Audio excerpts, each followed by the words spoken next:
Snap Judgment supported by NatureBox.com. Snacks that save you time. Stop sifting through nutrition labels and snack confidently with ingredients you can trust.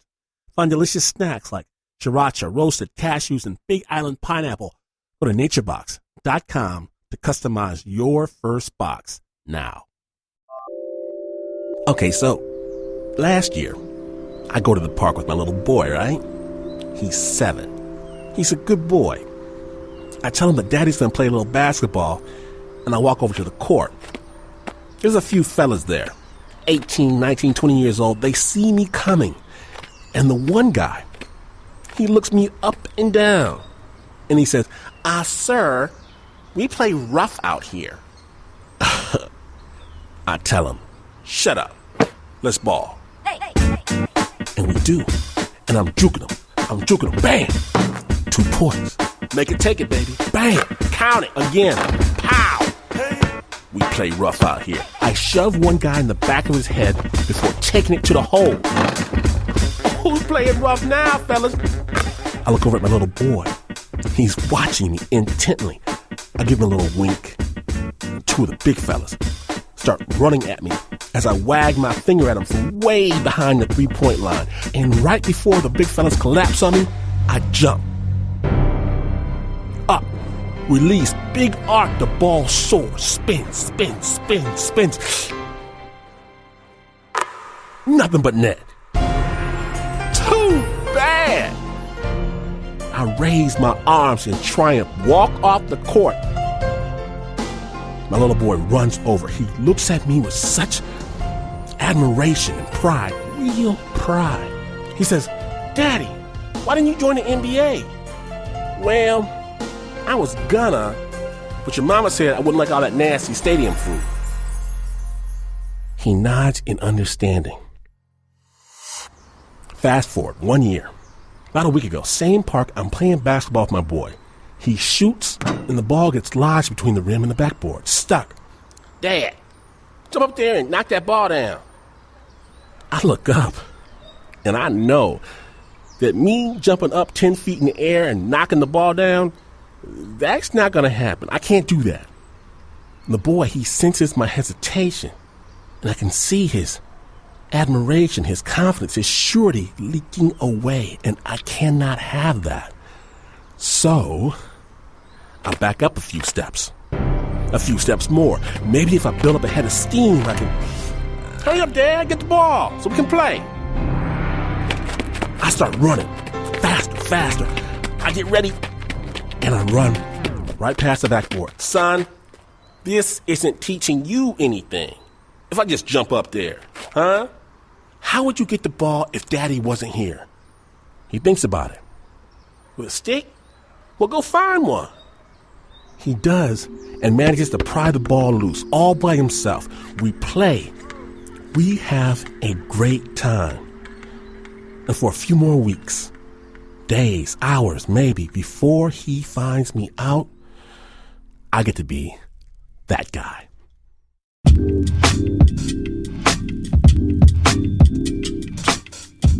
Today, on Snap Judgment, from WNYC, we proudly present Rose-Colored Glasses. Amazing stories from real people who see the world a little bit better than it is. My name is Glenn Washington. Please don't retire my jersey just yet, because you're listening to Snap Judgment.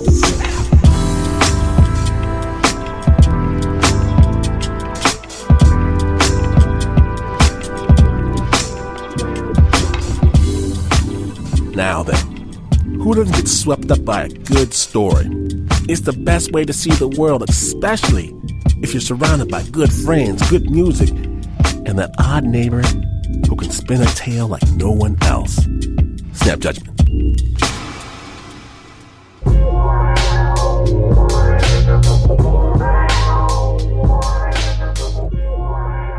Julian's a 70-year-old fella that, I don't like to use the word hippie, but he'll tell you that's what he is.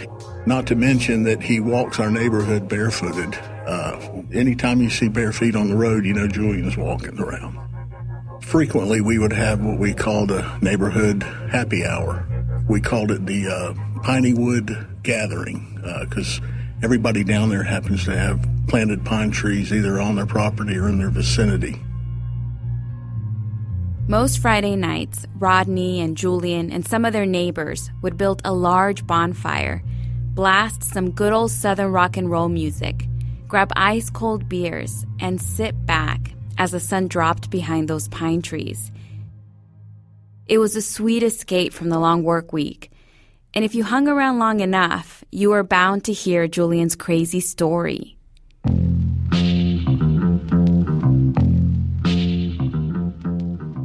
Of when he lived in Culebra, Puerto Rico, and lived on the turtle preservation with his now ex-wife. Of course, some of the comments were, "Oh gosh, here we go again." My wife, her and Kelly, our neighbor, could hear them both saying, "How many times are we going to hear this story?" It was a story that always started off the same way. One day, while Julian was walking along the beach scouting for leatherback turtles, he came upon a mysterious duffel bag that was floating in the shallows. He tells it as, "Wow, I thought I found some pot," because apparently he couldn't find any pot to smoke when he lived in Culebra, and he thought he had struck it rich. So he took the duffel bag, and he took it in his little car, and he drove it home, proceeded to open it, and discovered that it was cocaine in kilogram form.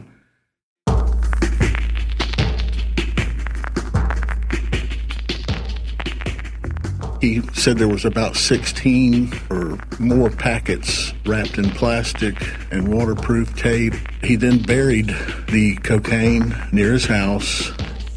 According to Julian, it had been there ever since, and as far as he knew, it was still there. Bet I'd heard that story at least 4 different times, but I never thought any more of it. We all joked about it and said, "Too bad you didn't bring it home and sell it." Julian told that story so many times it became larger than life. All the neighbors had heard it, so had their kids and their kids' friends.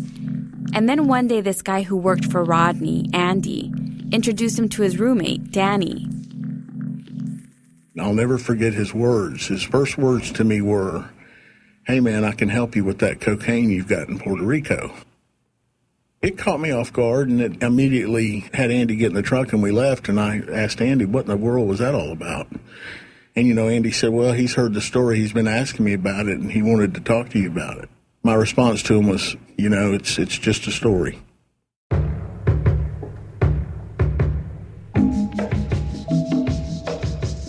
It was just a story, of course. But for the first time, Rodney gave it a second thought. He ran his own construction business, and from that day on, Danny became a regular fixture at his office, chatting Rodney up about work. And Danny always brought the conversation back to that buried stash in Puerto Rico. He had a friend in Tampa by the name of El Negro, who was a big-time drug dealer, and that it would be real easy if I went to Puerto Rico and found it. He had somebody that could bring it back, and the only thing I would have to do is find out where it's at, tell him where it's at, and he would bring me half of the money. And he had estimated the value of the stash at over $1 million. Rodney was in his 50s. He was married with kids. He knew better than anyone that nothing comes easy. But Danny kept insisting that all Rodney had to do was point him to the buried treasure. That's it. Danny and his people would take care of the rest. Every time he came and talked to me, it sounded sweeter and sweeter. So here I'm thinking, wow, he's got a guy, he'll take it, he'll sell it, he'll bring me $500,000. I can take that $500,000 and split it with Julian, since it was Julian that had buried it and knew where it was. Back at the time, it sounded like it would probably put an end to most of my financial needs. In 2008, I think I reduced my company from 80 people to down to about 6. We were paying the bills, but there were times I went without a paycheck, just to make sure the other people in the company got their paychecks. It was in June that he finally told me that El Negro in Tampa had a pilot that flew things in for him from South America, and the fellow was Puerto Rican. He wanted me to meet this fellow.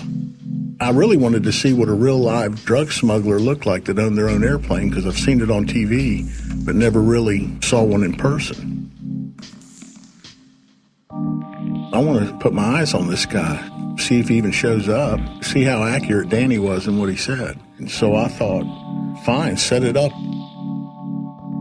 The meet was at a little Mexican restaurant in St. Augustine.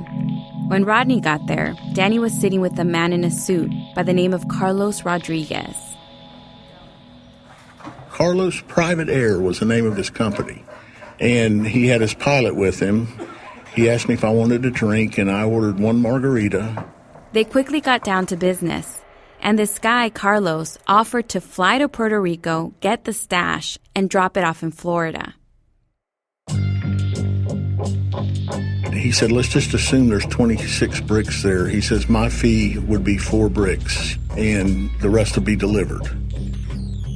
Who's to say you don't go down there and get it and I never see you again? And, of course, he told me that he's got many clients that continue to do business with him because he doesn't do business that way.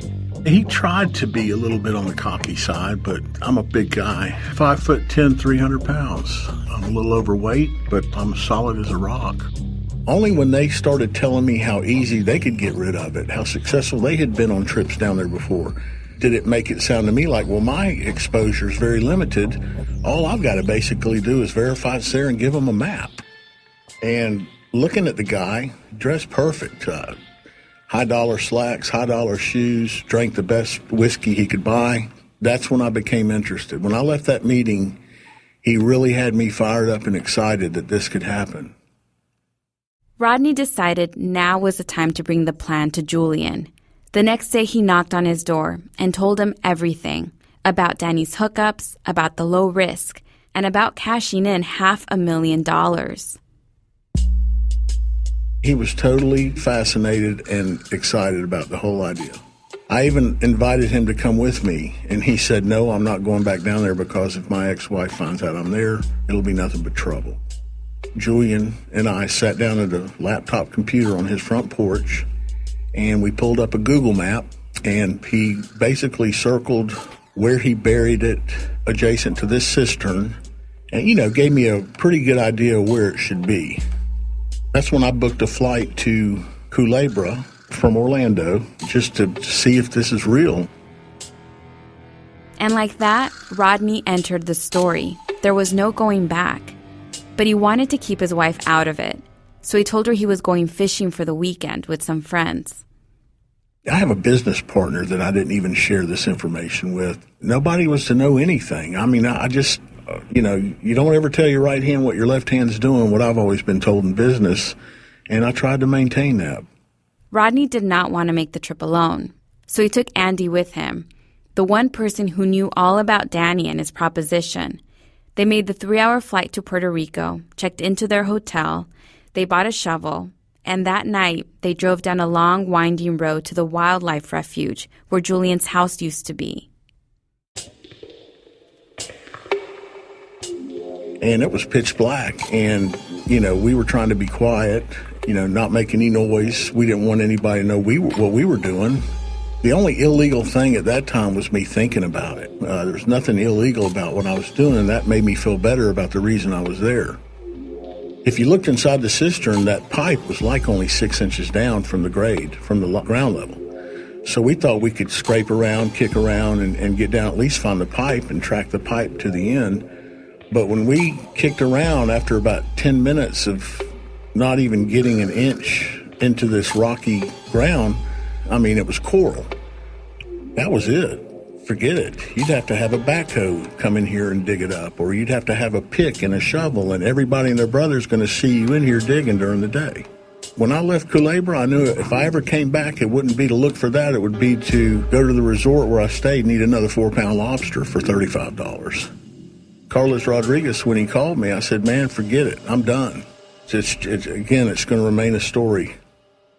But over the next 3 weeks, Carlos kept blowing up Rodney's phone, leaving messages, insisting that they meet up again. Danny stopped by his office day after day with the same plea. until finally one day Rodney gave in. I told him he was had turned out to be a real pain in the way he couldn't take no for an answer. I gave him the Google map, and I had done a sketch for him showing where the pipe came out of the cistern, and basically just penciled in and showing him it should be somewhere right in here, made an X on the spot. And that's all I gave him, those 2 pieces of paper. I thought, at least he won't be pestering me anymore. This will be the end of it. Following week, I'm sitting at my office and I get an email from him, and it's a picture of excavated cocaine. It was a flash picture. There was nobody in the picture, but it looked like I could see ground behind it, like it had come out of the ground. And the color of it was black and some white. I know cocaine's supposed to be white just because I've seen it before. So right at that point, I got excited. I said, this guy's for real. Right away, Rodney phoned Julian, telling him that his story was checking out, and it looked like they'd be getting paid in no time. I didn't even sleep that night, Nancy. When I went to bed Wednesday night, I did not sleep at all. I was, what are you going to do? How are you going to spin this? How are you going to hide it? What are you going to do with it? 2 days later, Rodney agreed to meet with Carlos in Jacksonville, where Carlos would give him the drop so he could pass it on to Danny, who would pass it on to El Negro, that drug dealer down in Tampa. First, he wanted me to meet him at some golf resort, and then he called me on my way over there to tell me to meet him at the Gander Mountain. I was in a daze the whole way. I don't even remember half of that day because I was on cloud 9. Him telling me if I didn't get there within 20 minutes, he was leaving. So I pulled up to Gander Mountain. When I got out, I looked around. Of course I did. I don't want anybody to see me doing something like this. And there was nobody in the vicinity. He said, listen, I want to be a few minutes checking out. Here's my key. Pointed out to the parking lot where his car was. He said, go out there and open up the trunk and I'll be right out. So I went out, opened the trunk, and as soon as I opened it, there's a duffel bag, like a big sports bag, and it was unzipped. It looked like what I imagined it to look like. They were bricks in black, wrapped in black. When I swing around to put it in my car, I look down and there's lasers all over my chest. There was probably 16 agents with laser rifles. They had their guns drawn on me and told me to get on the ground. I hope this is a dream. I can't believe this just happened. I'm through. I'm going to prison. Every thought you could possibly imagine went through my head. In fact, before they could tell me to hit the ground, I was on the ground. I've always learned you don't point a gun at somebody. And here they're all pointing at me, and I'm thinking, God, one of these 15 people doesn't accidentally squeeze that trigger. They handcuffed me, put me in the back of a squad car. First thing I thought of was my family, my wife and my child. What's going to happen now? That's when I realized what it was all about. So Carlos Rodriguez, from Carlos Private Air, was actually a federal agent, and Danny was his informant. Danny was arrested months before for having over 100 OxyContin pills. He was looking at 15 years in prison. But then he told the cops a story he'd heard through the grapevine about a guy who buried a large stash of cocaine in Puerto Rico. He told the cops that in exchange for his freedom, he could find the guy that would lead them to it. And the cops, just like everyone else before them, bought the story. They wired Danny up with a mic and had him go after Rodney Hayden. My wife gets a call from the court system that I've been arrested, and she's frantic. I think it was about 6 o'clock in the evening, and when they told her what I was arrested for, she automatically put 2 and 2 together. As soon as she hung up with the court system, who's driving up my driveway? Here comes Julian, because he thought Rodney would be home by now. So she turned and told Julian, get the hell off of my property, you SOB, blah, blah, blah. And poor old Julian wasn't expecting it. At trial, Rodney's attorney accused the government of entrapment. He argued Rodney would never have gone hunting for that cocaine were it not for the government's help. At the end of the day, the jury found Rodney guilty of attempted possession. I'll be the first to tell you that what I did was dumb. I just did something as stupid could be by even getting involved or interested in this whole thing. He was now looking at 10 years in a cell block. But at sentencing, the judge took pity on him.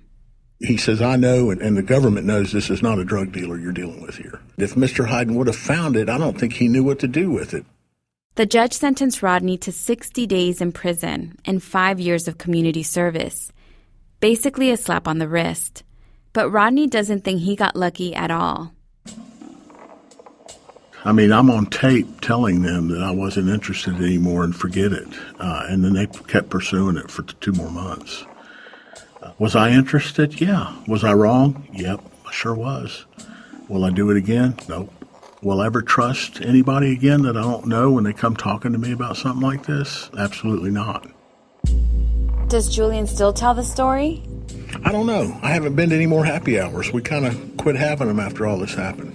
It kind of put a damper on the whole neighborhood. Well, Julian literally, I think he came up to the house and he started to apologize to me and started to cry. He felt really bad that I had gone through what I'd gone through, and he felt like it was his fault. And I told him, Julian, you don't need to feel bad for anything. Right. The story got too real. Absolutely. But I know now, if I catch myself thinking about anything that's not the way it should be, I slap myself on the face and say, wake up.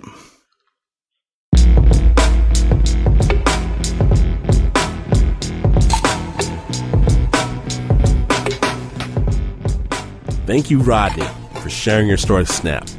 That story is created as part of a collaboration from Snap Judgment and GQ Magazine.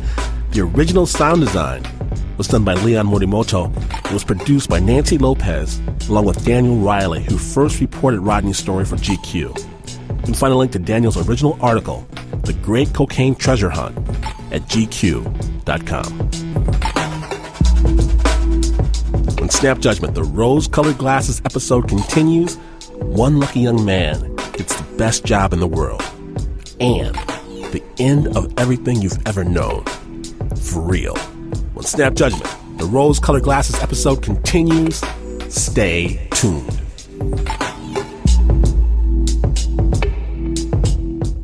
Snap Judgment is supported by NatureBox.com, dedicated to making smart, delicious snacking easy. Because trying to eat healthier doesn't mean giving up on flavor and eating snacks that taste like twigs and dirt. From pistachio power clusters to Big Island pineapple to mini Belgian waffles, NatureBox has over 100 options to choose from, all with zero artificial nonsense and ingredients you can trust. You can even customize your box based on your specific dietary needs and taste preferences. Go to naturebox.com to get your first box now. Getting your mailing and shipping done can seem like a no-win situation. Going to the post office takes up valuable time. Leasing a postage meter, too expensive. There's a better way. Stamps.com. With Stamps.com, you can buy and print official U.S. postage for any letter or package using your own computer and printer. Sign up for Stamps.com and use a promo code SNAP for this special offer. A 4-week trial plus a $110 bonus offer, including postage and a digital scale. Go to Stamps.com. Click on the microphone at the top of the homepage and type in SNAP. That's Stamps.com. Enter SNAP. Welcome back to Snap Judgment, the Rose-Colored Glasses episode. Today, everyone wants the dream job, but it always goes to someone else. That is the rule. But what happens when that someone else is you?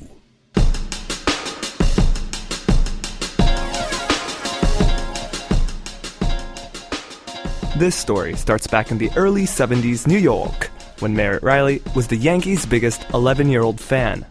I was hardcore. Well, actually, My mom and dad were big Yankee fans, so I really didn't have a choice, to tell you the truth. It was always extra special to be at a game, smelling the grass and smelling the popcorn, always sought to get autographs and meet the players. But at the games, I'd be sitting there watching the bat boy, retrieving foul balls, and I always wondered, how in God's name can I become that kid? I figured, what the hell, I'll give it a shot, and I wrote a letter to Yankee Stadium. I didn't address it to anybody in particular, just hoping it would get a response.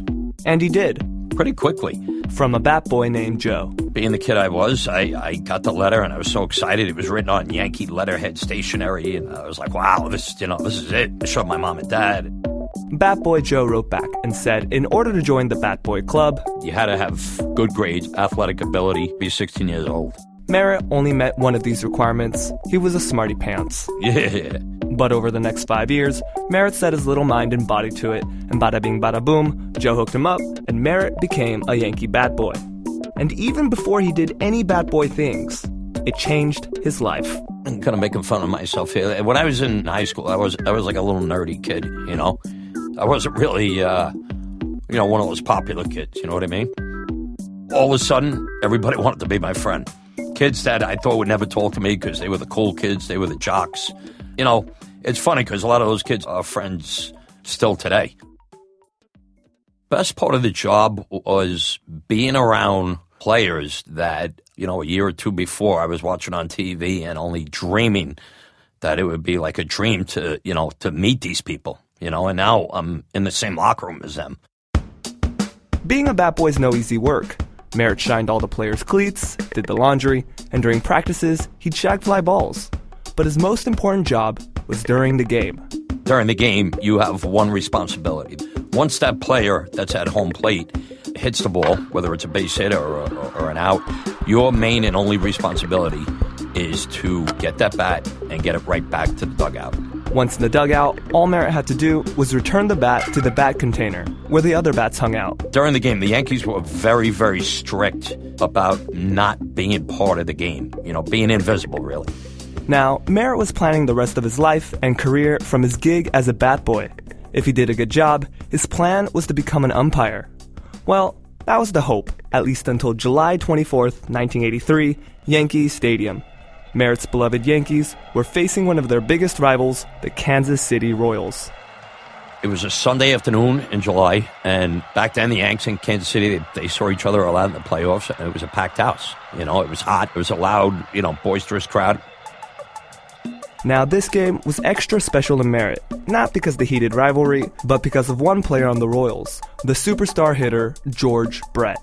For whatever reason, George Brett took a liking to me. Even though he was a superstar, he was like a regular guy. He'd, clown around to everybody in the clubhouse. He'd always be breaking my chops about one thing or another. And, kidding around, not mean.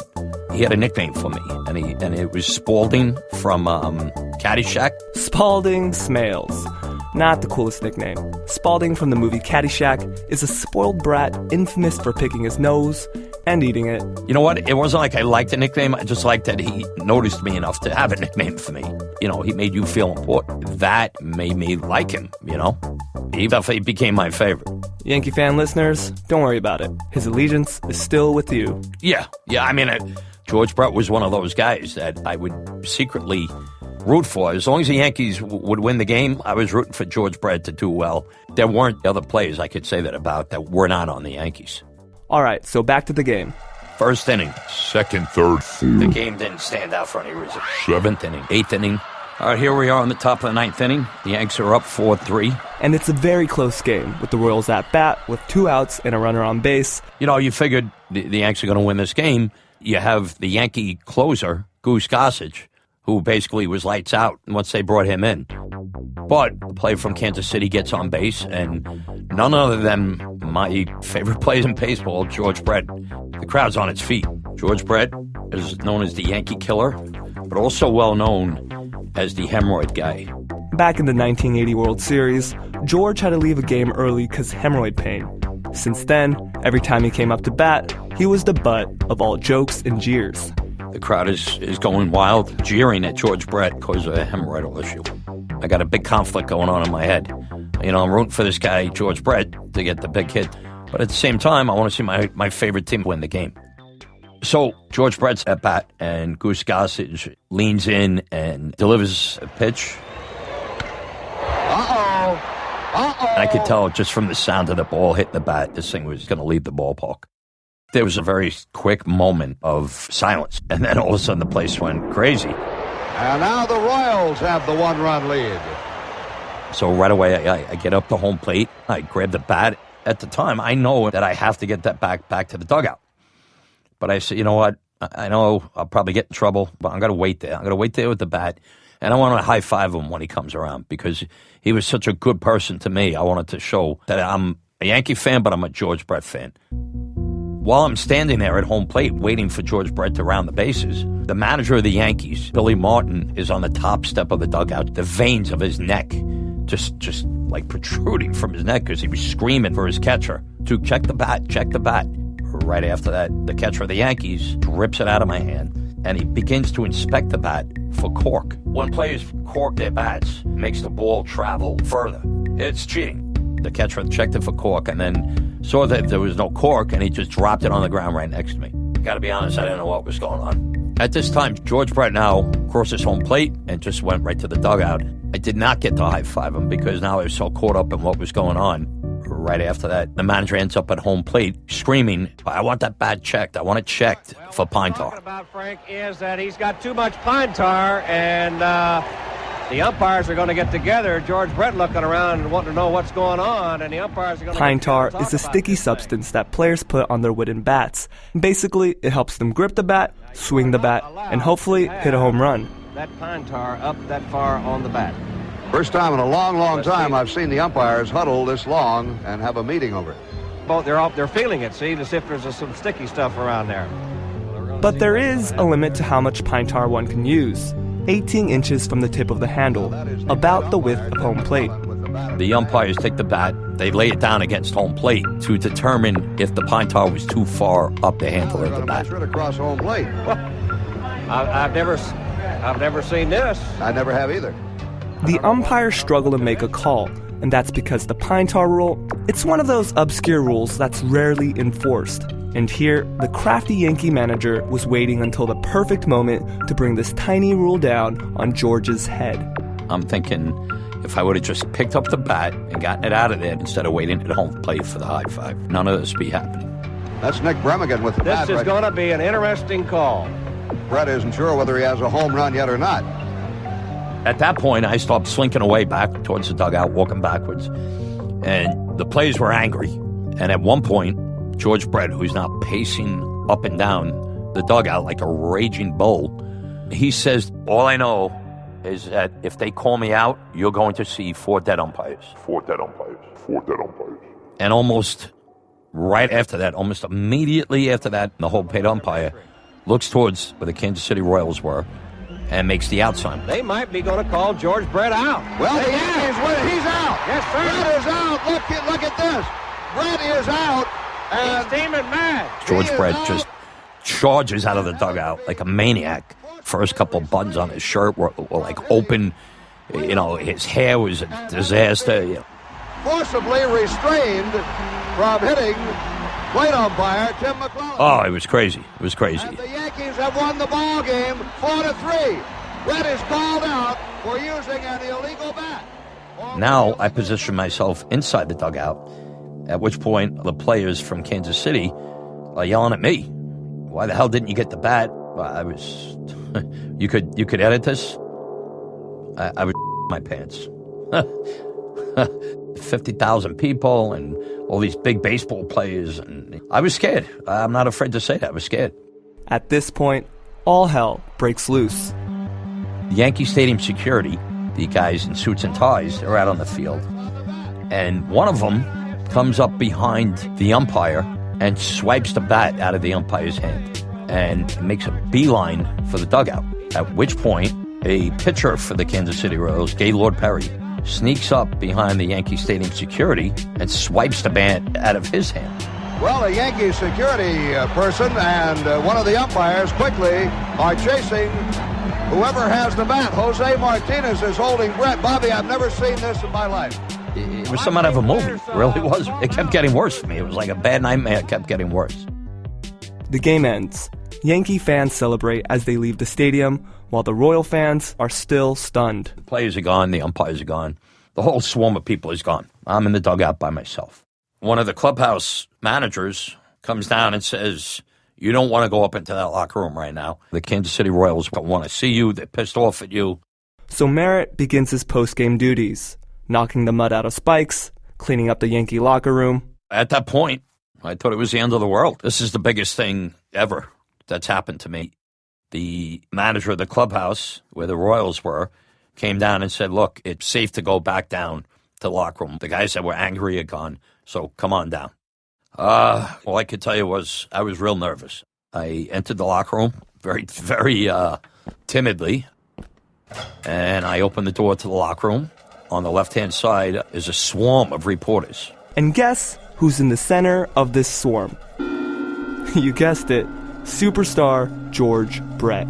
The one guy I don't want to see, and he's one of the only ones left. So I try to make my way towards the back of the locker room. I figured he wouldn't see me because there were so many reporters around him. And I go walking through, and, you couldn't have planned it any better. The reporters move out of the way, and all of a sudden he locks eyes with me. And I'm thinking, holy, you got to be kidding. I thought I was dead. Yeah, I figured my heart was broken already. So he's like, Spaulding.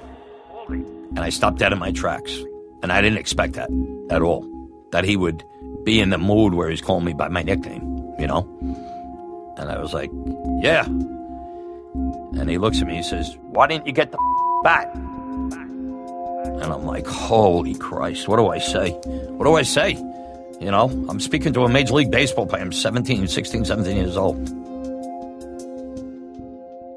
And before I could answer, he just started laughing. He said, I'm only kidding around with you. He goes, don't worry about it. And then he said, but you do owe me.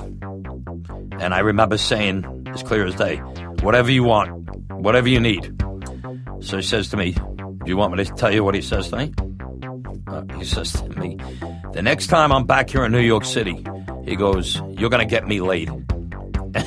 And I said to him, you want me to get you laid? And I started laughing, and he laughed, and that was pretty much it.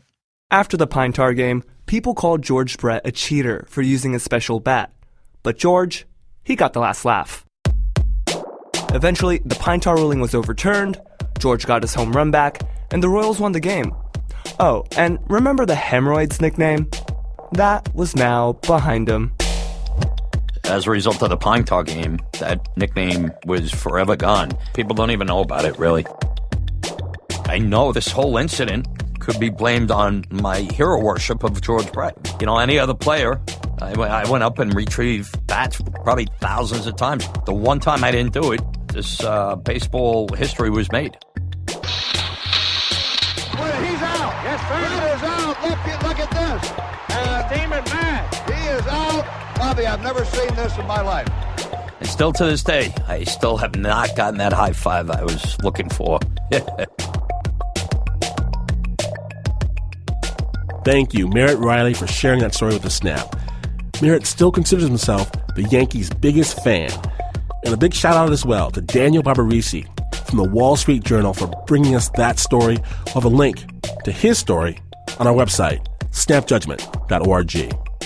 Original sound design by Renzo Gorio, and that piece was produced by Davey Kim. When Snap continues, imagine a world of everything good, but one thing bad. Snap Judgment, the rose-colored glasses episode returns in just a moment. Stay tuned.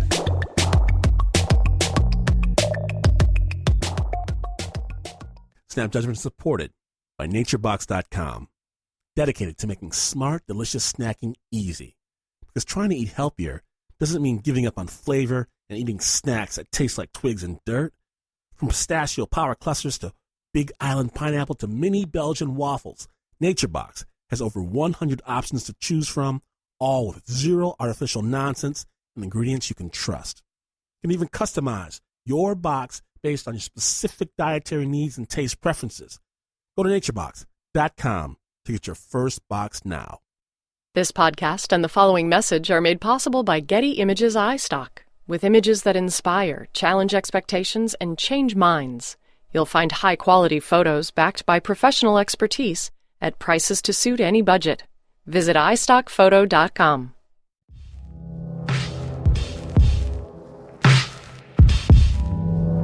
From WNYC, welcome back to Snap Judgment, the Rose-Colored Glasses episode.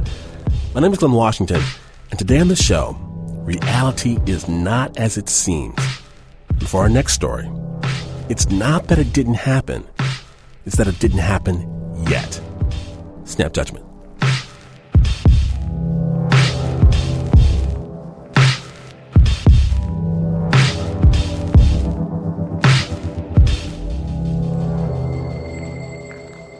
They didn't believe us when we said the world was burning. We stood on the street corners and handed out flyers. No one took them. You think it's hot now, we yelled at the sidewalk crowds. It's going to get hotter. But no one paid us any notice. To them, we were just a bunch of crazy girls yelling about the end of days. And then it did get hot, just like we said it would. Everything dried, everything scorched. People started dying quickly. We predicted the end, but we couldn't stop it. That's when we went underground. The cave was deep in the earth where it was cool and moist. We piled the door with rocks. We knew we were building our tomb, but it was worth it, if only for a bit more time. The air started to stale and thin. We drank almost all the water and scaled back. A palmful a day, then less, then less.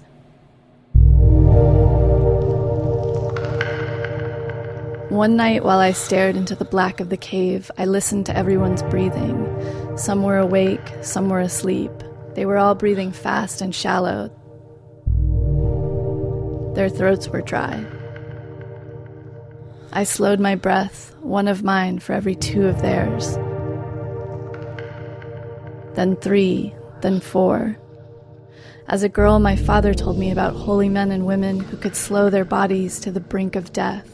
Their hearts beating slower and slower, their minds quieting, their breath lengthening endlessly. They stayed alive forever sometimes.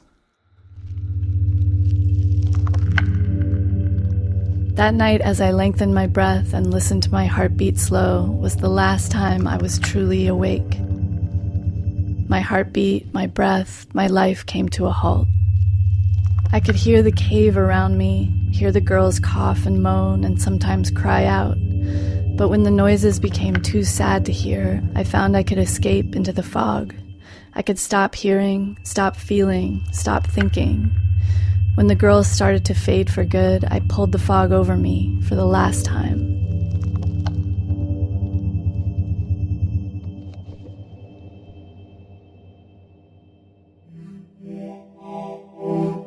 I dreamed. I dreamt about my mother, about the closet in my childhood bedroom. I dreamt about a girl I kissed once under an almond tree.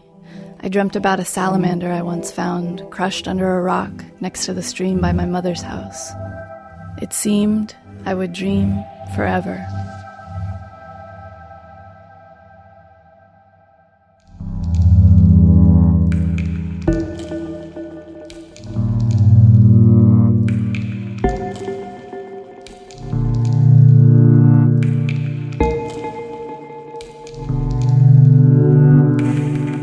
Tapping is what jars me.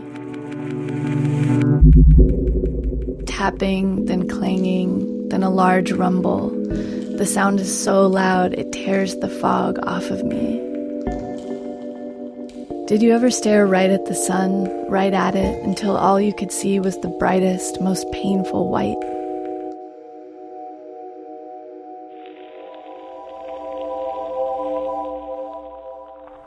Hey. Hey, are you alive? Can you hear me? I think she's breathing. What? Who? Hey, are you okay?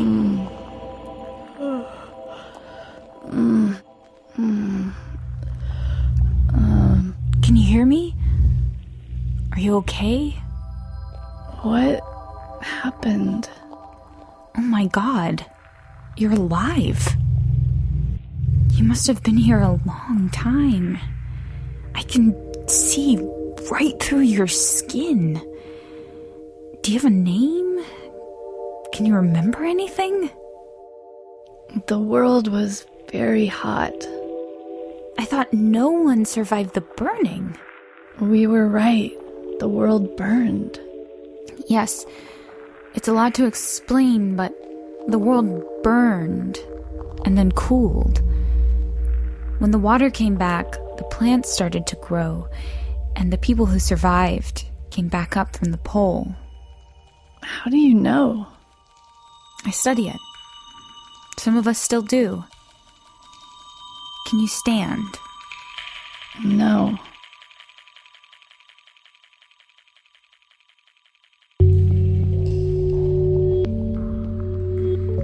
She moves my body for the first time in a century. My arms and legs are limp. I can't lift my head. And so the woman calls more people over and tells them to lift me and to carry me outside. And then my life starts, all over again.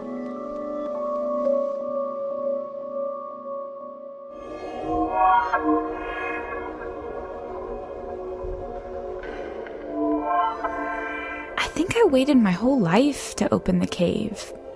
My whole life to find her. And now that she's here, she's everything to me. I'm hers, she's mine. She gives me the answers I've been waiting so long to hear about what the world was like and who its people were. When we talk, we time travel. She talks about highways and cars and the sound of traffic at night, a constant distant rush. About cities, all concrete and metal with buildings so tall they blot out the sky, and how she hated them.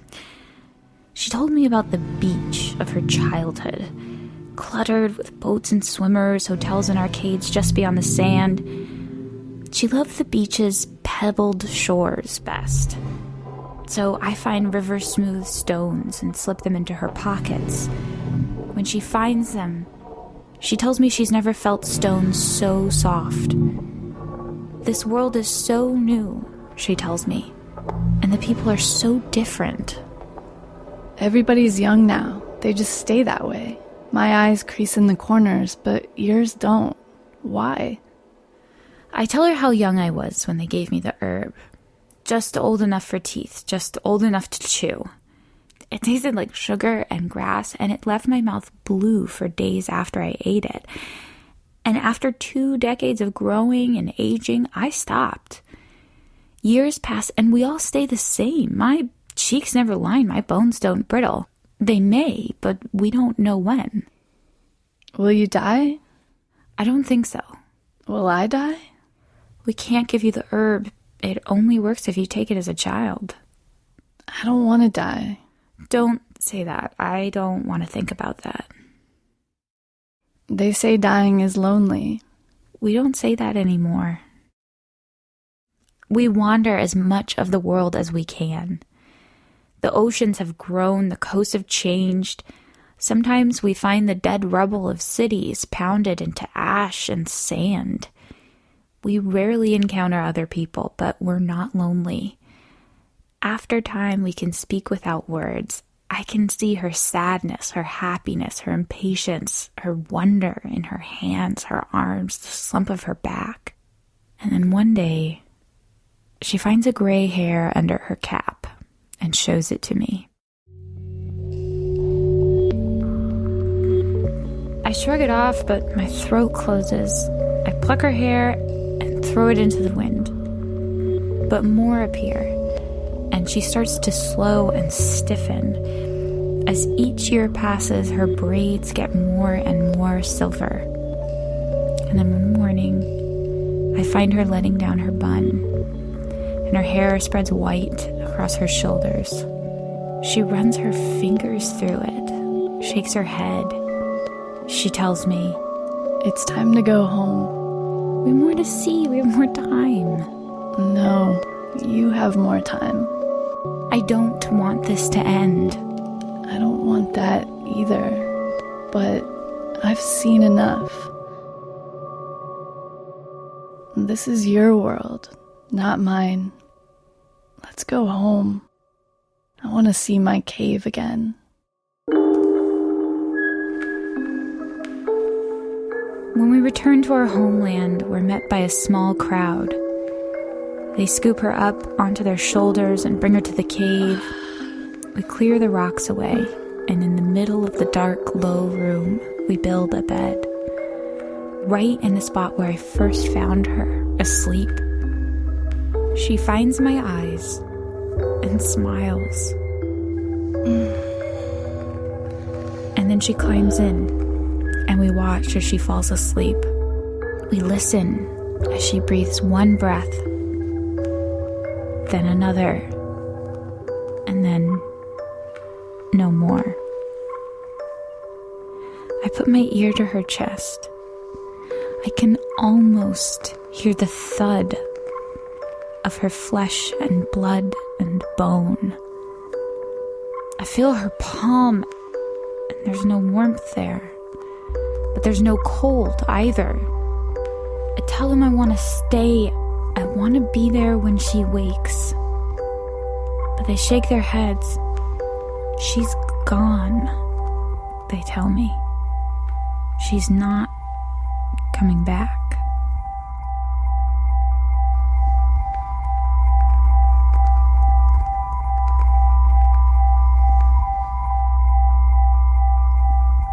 That story, Snappers, comes to us from the brand new Sarah Awards audio fiction podcast, Serendipity.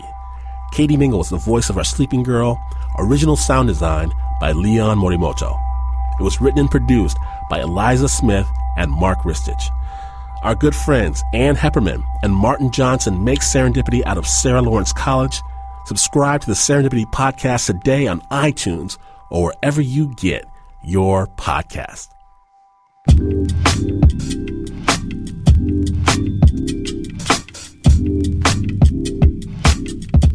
It happened. Make it happen again. The Snap Judgment Podcast takes you to another world whenever you want to go there. You can get it anytime, Snappers. Let someone know. Subscribe today at snapjudgment.org. iTunes, Stitcher, SoundCloud, all of that. Snap was produced by the team that never needs to wear rose-colored glasses because they see the world exactly as it is. Please put your hands together for the Uber producer, Mr. Mark Ristich.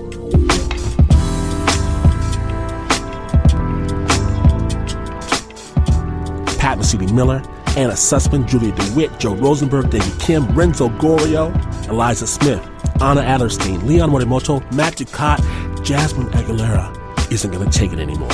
Big thanks to the Corporation for Public Broadcasting.